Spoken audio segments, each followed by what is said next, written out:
My name is Margaret Cole, but most people just call me Maggie.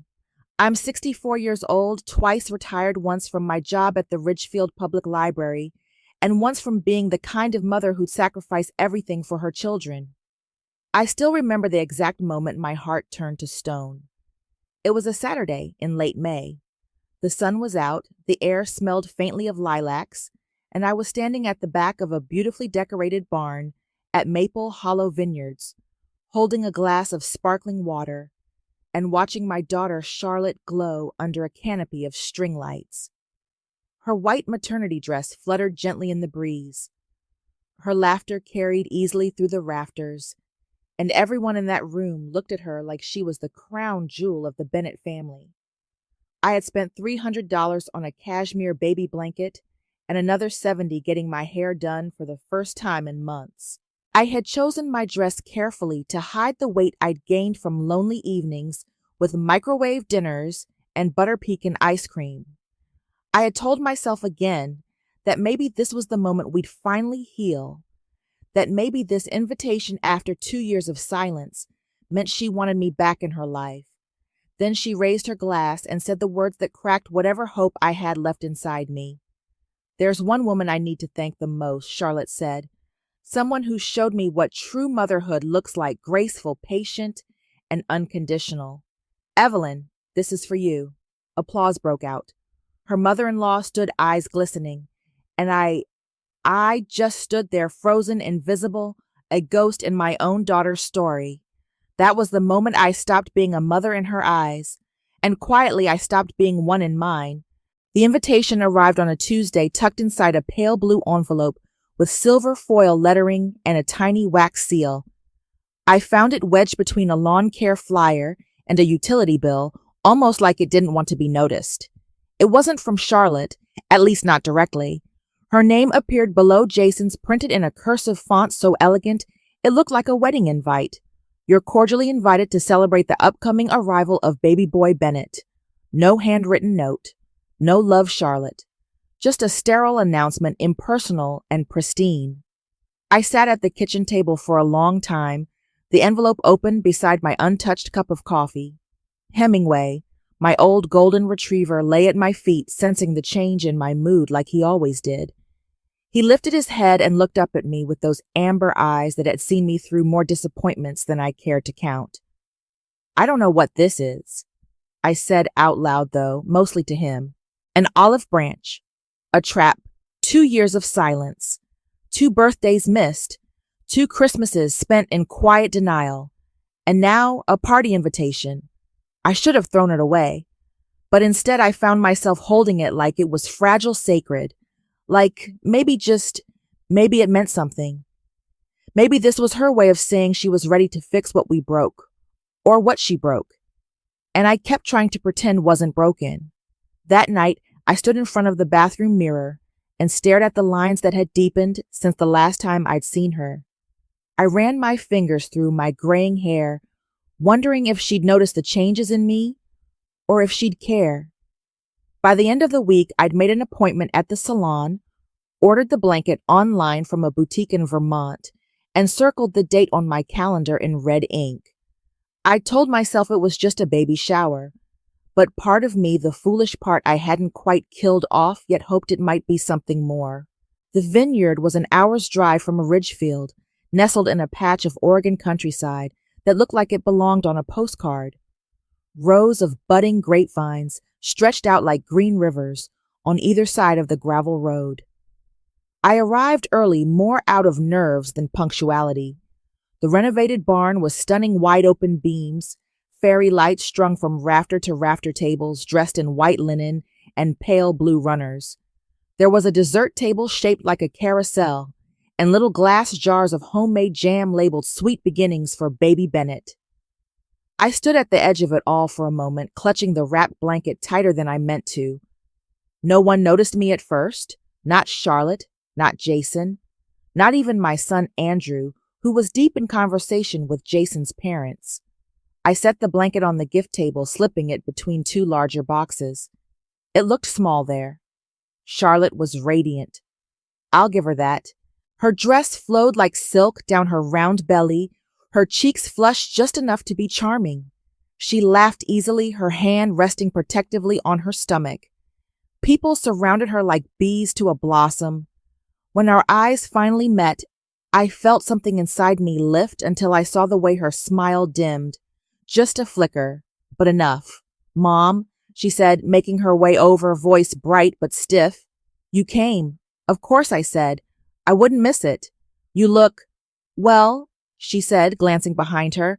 "There's food and drinks over there. Help yourself." And that was it. No hug, no warmth, no sign that I was anything more than a politely tolerated guest.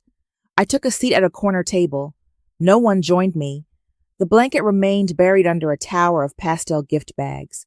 Then came the speeches. Jason spoke first, charming, grateful, full of practiced sincerity. Then Andrew's wife reading a poem about motherhood. She didn't look at me once. And finally, Charlotte. She raised her glass, her voice confident and clear. "There's one woman I need to thank the most. Someone who showed me what true motherhood looks like. Graceful, patient, unconditional. Evelyn, this is for you." The applause was thunderous. Evelyn stood teary-eyed, and I sat perfectly still as the world applauded the woman my daughter wished had raised her. I didn't cry on the drive home. I thought I might, but I didn't.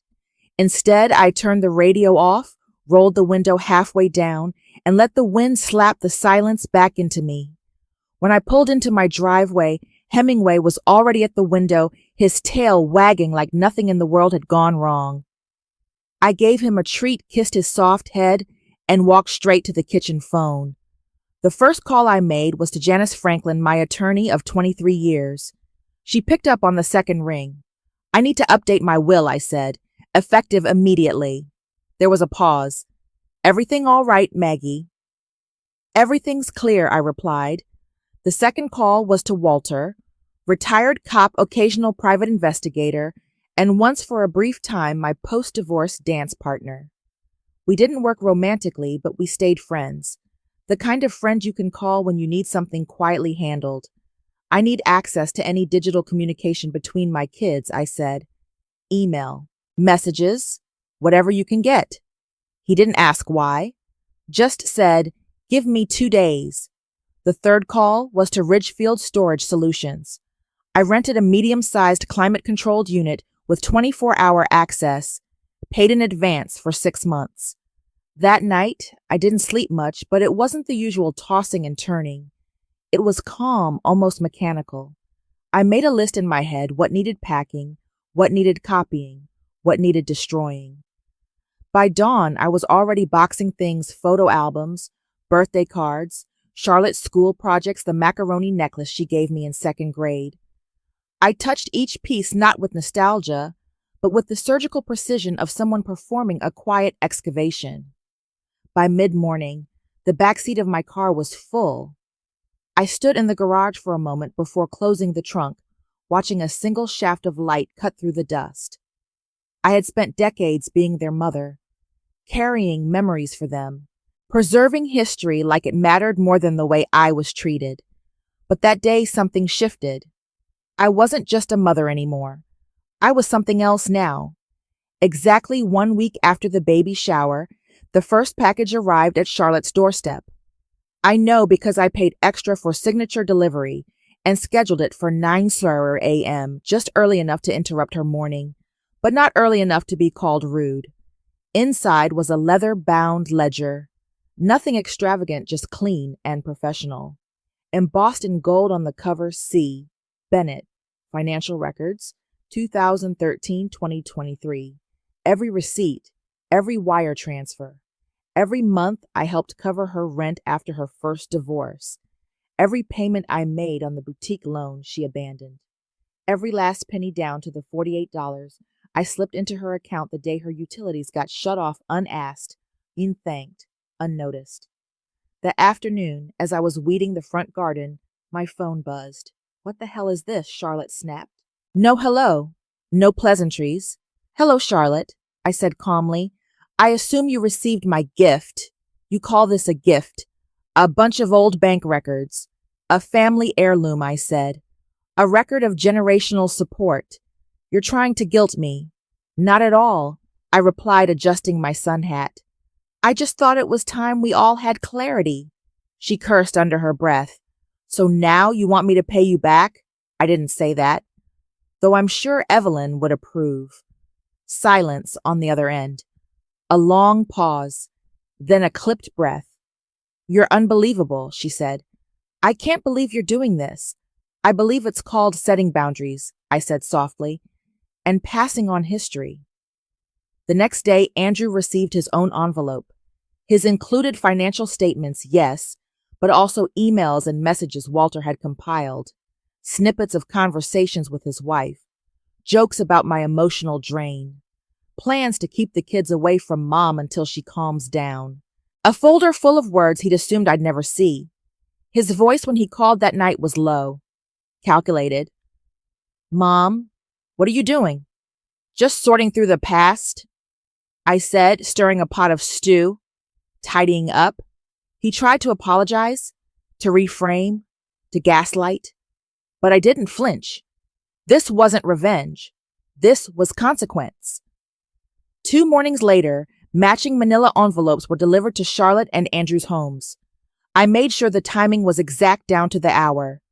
Precision was the point. Inside each was a notarized copy of my newly revised will. 50% of my estate, my home savings retirement accounts, was to be donated to the Ridgefield Animal Rescue, where Hemingway and I had volunteered for the past 3 years. 25% to a scholarship fund for single mothers at the community college. The final 25% to a trust accessible only to any of my grandchildren who chose to seek contact with me after turning 18. There was nothing for Charlotte, nothing for Andrew, not a penny. Also included was documentation of the irrevocable trust I had established. They couldn't contest it. They couldn't reverse it. The language was airtight. Janice had made sure of that. Charlotte called first, screaming, furious. You're cutting your own children out of your will. Are you serious? I've never been more serious, I said. You made it very clear who your real family is. I'm simply honoring that. Do you know how this makes you look like some bitter old woman with a grudge? Better than looking like a doormat, I replied. She hung up on me. Andrew didn't call. He texted, "We need to talk." I didn't respond. That night, I fed Hemingway, poured myself a glass of wine, and sat on the porch as the sun dipped behind the trees. A soft breeze rustled the wind chimes. It sounded like laughter in a faraway place. For the first time in years, I felt no guilt, no second guessing, just the clean, precise snap of a door closing behind me. I hadn't disowned my children. I'd finally stopped disowning myself. Tomorrow they would receive the final piece, and that one they wouldn't see coming. 2 days later, Charlotte and Andrew received the final delivery. This one wasn't a document. It wasn't numbers or contracts. It was heavier, 2 carefully packed boxes, each wrapped in plain brown paper and sealed with my handwriting across the top memories. Inside were decades of family history, photo albums, birthday cards, school programs, homemade crafts, the finger-painted turkeys, the spelling bee certificates, the crooked Mother's Day cards scrawled in crayon. Only now something was different. In every place where my name had once appeared, to Mom, love Charlotte, proud parent Margaret Cole, it had been delicately removed, digitally altered, replaced with another name, Evelyn Bennett. The woman my daughter had declared in front of a crowd was the one she wished had raised her. 3 hours later, they showed up at my doorstep. Charlotte carried one of the box's, eyes red and wild. Andrew parked behind her shoulders, tense beneath his blazer. "Mom," she said, voice breaking. "What is this?" I opened the door wider, letting them in. They stood in my living room, surrounded by walls now bare of family photos. I'd already taken down every frame, packed every relic of motherhood into silence. Charlotte slammed the box onto the coffee table. A few photos spilled out her 5th birthday Andrew's piano recital Christmas morning with matching pajamas. "You edited our childhood," she said. "You photoshopped us. Rewrote everything." No, I said quietly. I adjusted the narrative to match your version of the truth. This is sick, Andrew added. Twisted. Is it? I asked. Or is it a mirror? They stared at me as if seeing me for the first time, not as the ever-giving, ever-forgiving mother, but as a woman with edges and limits. You both decided I didn't belong in your lives, that I was a burden, an afterthought, a relic of obligation. I simply took that message seriously. Charlotte's hand hovered over a photo of her high school graduation where I'd once stood beaming beside her. Now it was Evelyn's face in my place. She looked at me, voice hoarse. How could you do this? I didn't flinch. How could you? The days after Charlotte and Andrew left passed in a strange kind of stillness. Not silence exactly. There was still the hum of the fridge, the rustle of wind through the ash trees out back Hemingway's slow breaths as he lay curled on the rug. But something had lifted. Like a storm cloud that had loomed for years had finally drifted away, not with a bang, but with the slow resignation of weather that no longer had a reason to stay. I filled my time easily, volunteering at the Adult Literacy Center on Tuesdays and Thursdays, helping adults find confidence in a world that had long overlooked them. I gave tours at the museum on Saturdays, artifacts and old furniture, now more comforting to me than most of the people I'd known in my life. I didn't hear from Charlotte or Andrew. No calls, no messages. And for once, their silence didn't feel like punishment. It felt like space. Then one afternoon, the doorbell rang. It was Jason, Charlotte's husband. He stood on my porch in a pressed button-down, holding his car keys like a shield. Mrs. Cole, he said, nervous but composed. We weren't close. He'd always been polite, a little too careful around me, like I was a vase he might knock over. Jason, I said. Is something wrong? He shifted his weight, looked toward his car. She doesn't know I'm here. Charlotte? I stepped aside, letting him in, more out of curiosity than welcome. She's not doing well, he said, standing in my living room that now held no trace of her childhood. She can't sleep. Her blood pressure's up. She's unraveling. I said nothing. Let the silence work. She made a mistake, he continued. What she said, what she did, it was cruel. But she's sorry. She just doesn't know how to say it. I looked at him, really looked. And you do, he swallowed. I came because I want my son to know his grandmother, the real one. My voice was soft but steady. Then perhaps one day he will. Fall came early that year. The trees in Ridgefield blazed with color, fiery oranges, sharp reds, gold that glinted under every afternoon sun. I planted bulbs in my new garden, tulips and daffodils that would sleep quietly through the frost, then burst forth when spring returned. Life had become that simple, that cyclical. I hadn't heard from Jason since that visit. Not from Charlotte either. Then one evening over coffee, Robert, an old friend from the museum, mentioned it casually. Evelyn passed, he said. Massive stroke. Gone before the ambulance arrived. I only nodded. He studied me, waiting for a response I didn't offer. Will you go to the funeral? He asked gently. No, I said. That chapter's closed. 3 days later, Andrew came to my house. He looked older, thinner around the eyes. She's a mess, he said, standing in the same living room he used to run through with socks too big and homework half done. Jason filed for divorce. He has custody. The boutique's gone. She's alone. I waited. She needs her mother. I set down my pruning shears. No. She needs to face the consequences of the life she built. She was grieving, he said. She said things she didn't mean. No, I replied. She meant them. That's the part no one wants to admit. Andrew lowered his eyes. You've changed, he whispered. I smiled. No, I just stopped begging to be seen. Later that week, as Evelyn Bennett was lowered into the ground, I was walking through a botanical garden 2 hours away. I stopped, often photographing an orchid, touching the bark of an ancient cedar. I felt no guilt, no regret, only peace. peace in knowing I had taught my children something far more valuable than forgiveness. I had taught them what it meant to lose someone who had loved them beyond reason, and what it cost when they never loved her back.